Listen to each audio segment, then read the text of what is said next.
Every pregnancy needs utmost care and attention. But certain pregnancies need a little extra attention. An RH negative mother carrying an RH positive baby is at increased risk of complications. BSV is at the forefront to ensure safe delivery in every RH negative pregnancy.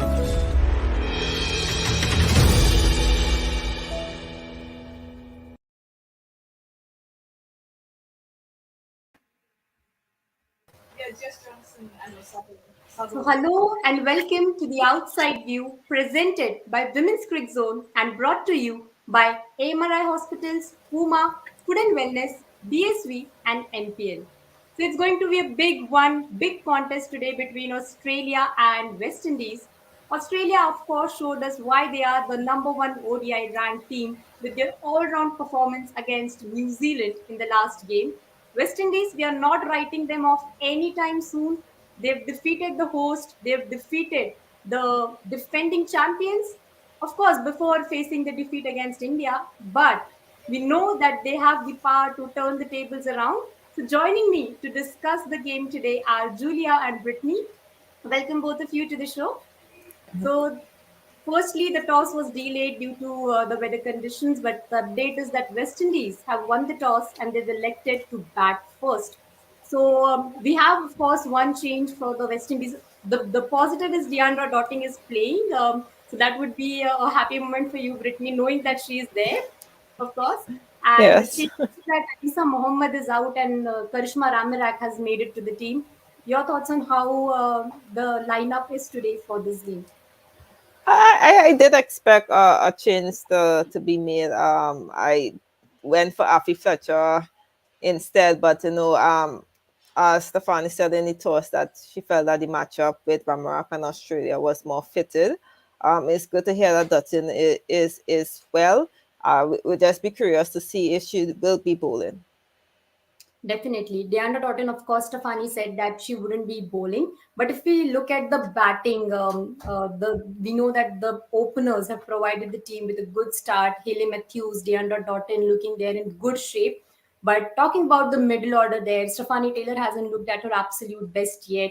So the middle order would be tested today. And how do they approach this game, Julia? Yeah, I think they look to. I mean, they've been doing okay. You've had Shemaine Campbell obviously getting some decent runs, and Sinead Nation as well.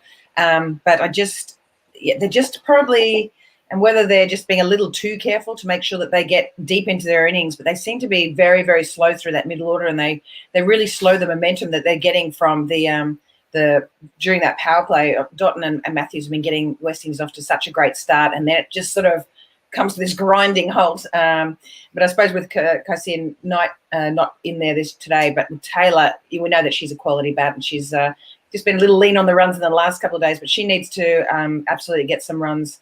But I think just pairing up, looking for those singles, I think that's a big thing that they've been missing out on. They're always looking for these boundaries, but to me, I think they just need to be punching in the gaps, looking for those singles and rotating that strike. I think that's where they've just been missing out a little bit with their dot ball percentage is really quite high. I think it's like 65% throughout that middle those middle overs. So they've really got to make sure that they're ticking that over and lowering that dot ball percentage. Rotating the strike, taking the singles is important, is what Julia is saying. And of course, do you see any changes in the batting order there, Brittany, considering that you need to capitalize on the momentum, especially against the bowling attack as that of Australia? You just can't lose the momentum. You have to just capitalize on what the openers have given you. I was just looking like probably one change that Campbell and Knight switch. We realized that Knight haven't been performing the way she want to at the end, and the fact that you have a batting liner that with capable batters who could bat on top, because Campbell have batted in that position before, and also we have the option of Stefani stepping up there as well. I'm not too sure if they'll want to expose Stephanie to Australia pacer stack, especially with conditions like this. You will want the ball to probably get a little older. But besides that, I think that should be the only change in their lineup.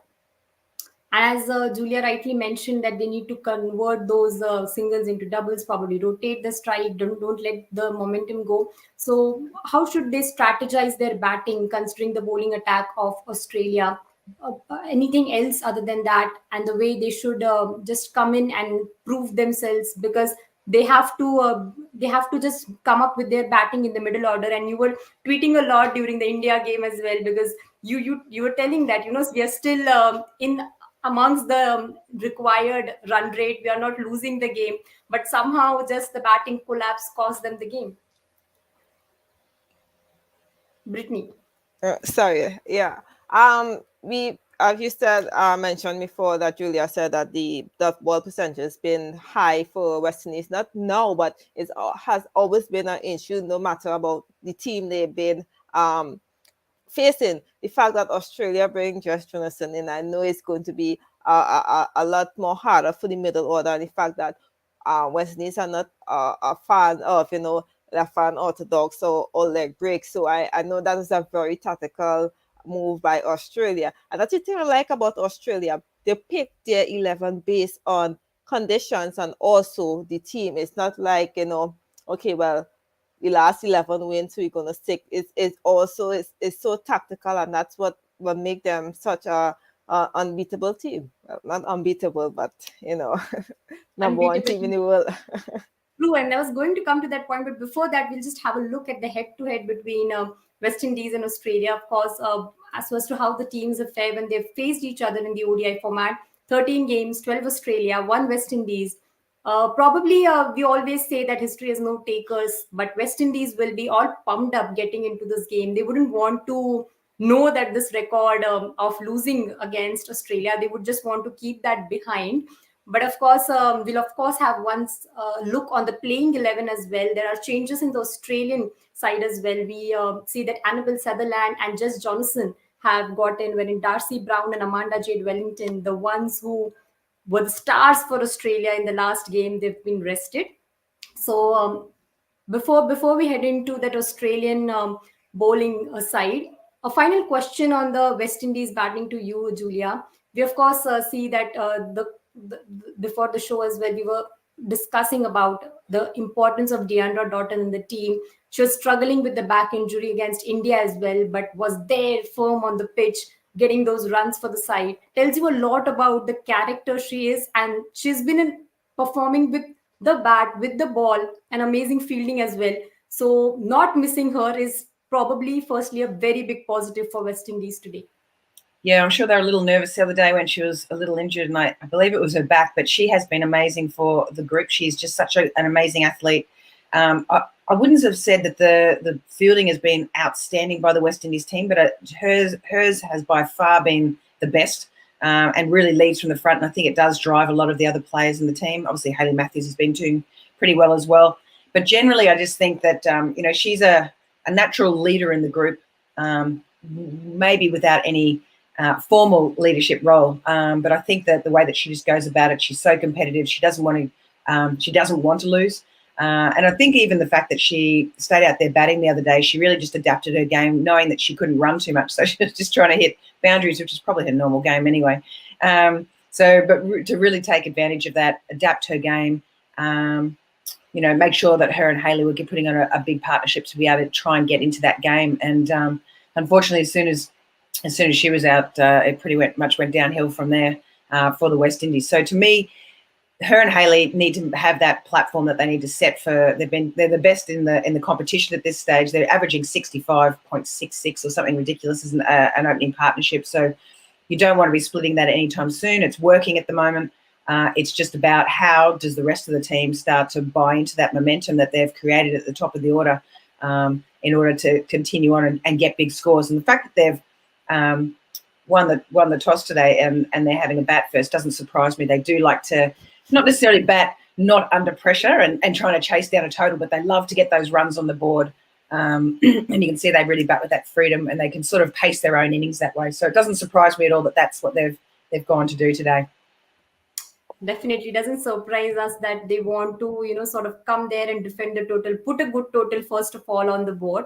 This was about the West Indies batting, but one good thing of news that we got to know yesterday was that we're going to witness an inaugural edition of the women's CPL this year. Who better than you, Brittany, to tell us that how's the mood, excitement around this, and how it's going to help the cricket West Indies, especially the cricket West Indies, and development of the women's cricket in the country.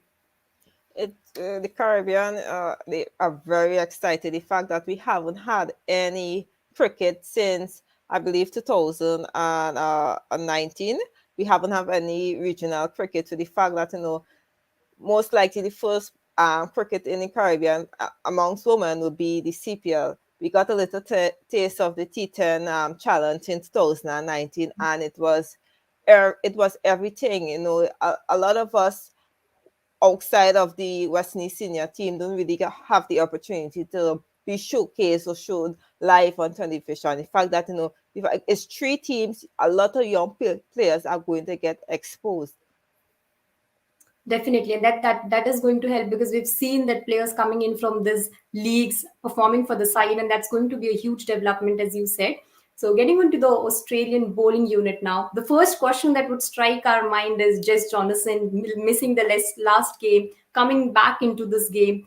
In the last game, we were wondering so as to how Australia are keeping their number one ODI ranked bowler out of their 11, but that probably tells you a story, a big story, so as to how strong the Australian bench strength is. But do you think that these inclusions and exclusions, because no one probably would want to keep their star players who start for the team in the last game out, but today we've seen that Darcy Brown is not there, Amanda Jade Wellington is not there in the side, Julia. So do you think that tactically Australia know a little bit more right now compared to the other teams, and that's going to affect the result of the tournament somewhere? I wouldn't necessarily say that. They did play at the Basin the other day when they played against New Zealand, so they've obviously played one game there and are a bit more aware of maybe how it's playing. But I think it's a case of they've just got a lot of depth and they're trying to manage their bowlers. Obviously, Darcy Brown sitting out. It's probably the fact that she's 19 and she's a quick bowler, and they just want to make sure that they're going to get her through. They know how important she's going to be, so she's just going to probably keep alternating her game. So that's not a really big surprise. Great to see Annabelle Sutherland back in there. Annabelle Sutherland and McGrath are a little bit same, though. So their bowling attack is a little blander today, but both of them bowl, great back of length, good variations. And obviously Annabelle Sutherland's still coming up and developing her game. A great experience for her for learning wise. With regards to Amanda Jade Wellington, she bowled really well the other day, bowled ahead of Alana King, didn't even get a bowl in the other game. So to me, they're probably just trying to test out their spinners and to see who's going to fit best. Alana King obviously still in the team today, and obviously Jess Jonathan will come in to replace Amanda Jade Wellington. But I just think they're just trying to get all their players into a good position. The fact that they've got so much depth and they could leave out the number one ODI bowler in the world says a fair bit about where they're at the moment and how comfortable they're sort of feeling. So it'll be interesting today. Now with it's still a very, very strong team. Annabelle's played quite a few games. She's probably the youngest in this group and the least experienced bar Alana King. But I think both of them will have a pretty good impact today. We know it's a nice pitch and you've got to get some wickets early. So whether she's in that sort of power play, back end of the power play, we'll soon find out. Of course. And what do you make of this decision, Brittany? Because I actually had a question I wanted to ask both of you that we've seen Darcy Brown perform very well. And then I was going to ask today if that after getting those wickets as well, we didn't see her celebrate much. It was just a smile. Do we need to tell the 19-year-old that she's done a big deal? But then again, she's not a part. But still, we can get the answer for it. Also, this and about the inclusions and exclusions, because probably we see that once you win the game, you just probably go with the same 11 to continue that momentum. But Australia, what thoughts go behind Australia making those changes? I believe Darcy Brown just a little shy. Julia might know of more for Australian, but I guess she haven't figured out am I this aggressive bowler or am I just a shy bowler? So I believe at the end of this tournament she'll be like either a Brunt or a Kappa, or because Cap is very aggressive, but she don't choose, just like yell and then sometimes she just take the wickets and she just fix her hair and it's like, that is it. But on Australia are making changes in the 11 more consistently. As I said earlier, I find that the thing about Australia, they be tactical. They're 95 here, 5% of the time do you hardly hear the Australians say, well, we're going to play the same 11. You hardly do hear that. And the fact that they bring Josh Trunison in, I know I know for sure that's a tactical move against West Indies, as I say, because we're not too fan of left-hand orthodox or leg break bowler. But the fact that they dropped two bowlers who did well the last game, as Julia said, just shows the depth of Australia team and the confidence they have in their players that no matter who come in, they are going to deliver. And of course, when we see that these tactical changes, the think tank, of course, is the captain, the coach, a lot to do with them. So there's a story, of course, from the 2017 ODI World Cup, which when Meg Lannon and Stephanie Taylor had worked for the toss, Stephanie Taylor first told that she's going to bat first and then mistakenly told that she's going to bowl first. And Meg Lannon was like, you told you're batting first, you're going to bat first. So probably she's that character, Meg Lannon, that she wants to stand in front of anything that is going to deny Australia a win. So her role today also, like every other day, her role today also is going to play an important role in using those bowlers. So your take on Meg Lannon, the way she's carried the team, the way she's been leading the team from front, a lot to do with her also for the kind of character the Australian team has built, Julia? Yeah, definitely. I probably thought I was a little critical of her in the first couple of games. I thought she was a little predictable and probably changed it up way too much and didn't allow people to get into their spells, and probably the field placements weren't amazing. But I think obviously she's getting lots of feedback. She's having a lot of chats with her bowlers and obviously with her leadership team and obviously the coaches. And I thought her game against New Zealand the other day was absolutely spot on. I thought she changed her bowlers perfectly. She knew when to leave someone on a bit longer. Didn't do the double changes at both ends, just little key things like that. And I thought she was excellent. The fielding positions kept the pressure on. I've been critical of that in the past as well. It probably could even still be a little bit more attacking when the score was what it was. But I really think she really stepped up in that New Zealand game, which is great. And watch out West Indies today. Yeah. And as you said, Brittany, earlier, that this changes from the Australian side is, of course, keeping into mind the batting unit of West Indies. So Meg Lannon, the captain, how big a role she's going to play once again, using her bowlers with those changes that she's made to restrict West Indies to as much as lower they can. Meg Lannon's job as captain has become a lot easier because of now the depth Australia have in their bowling lineup. As Julia said, I know tactically sometimes her playing face. I don't know if it's just me, but I love aggressive field placing because I want wickets. I'm not the type that will sit back and wait for a batter thing. If I want wickets, then I need to do things to try to get wickets. Against New Zealand, I found that her fielding placing was very decent. Yes, she could be a little more aggressive in terms of when you have a team on the back foot is to keep them on the back foot. I think that if she was a little more aggressive, then New Zealand wouldn't have scored so much runs. But going forward, it will be exciting to see, how she define the tournament where it get down to the stage where, semi-final, probably final stage, how she go forward tactically. Definitely. So let's just get the predictions from our experts now. Okay, fine. I'll come to Julia first. Okay, you're showing us something. Yeah. You see my color, the color I'm wearing. Yeah. You're supposed to be unbiased in these things. So I've gone the beige. So I'm very...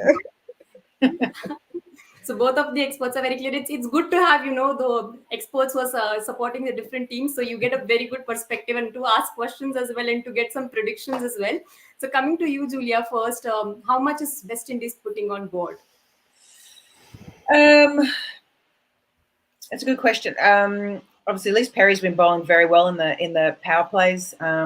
He's one of the most successful, although Marizanne Kapp took over yesterday since 2017. She's got the most wickets But I think she's been bowling in some good areas. I think Megan Shute will be happy to have the new ball again. She missed out the other day with Darcy Brown, and she hoops it pretty well, which may go against or for the West Indies, because obviously Deandra Dotton loves going over the leg side. She might just go with the swing.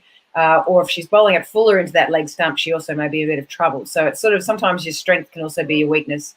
So to me, the key is to get those early wickets if we're going to restrict the West Indies to if we can keep them under 220, I think that'd be a really good job by Australia, because I think the West Indies are getting better and better with their games. They've been winning and they're finding ways to win, but they've still got a lot of things that they could be doing better. And I think they're slowly getting that through. They're getting a really nice momentum through this tournament. So I think Australia have got to be right on their game today to make sure that they the 12-1 doesn't really matter, I think, with regards to we saw that the West Indies beat England the other night. They'd never beaten them before in a World Cup. So everything can, this sort of stuff can happen all the time. So, I'd say if we can keep West Indies under 220, I think Australia would be very happy.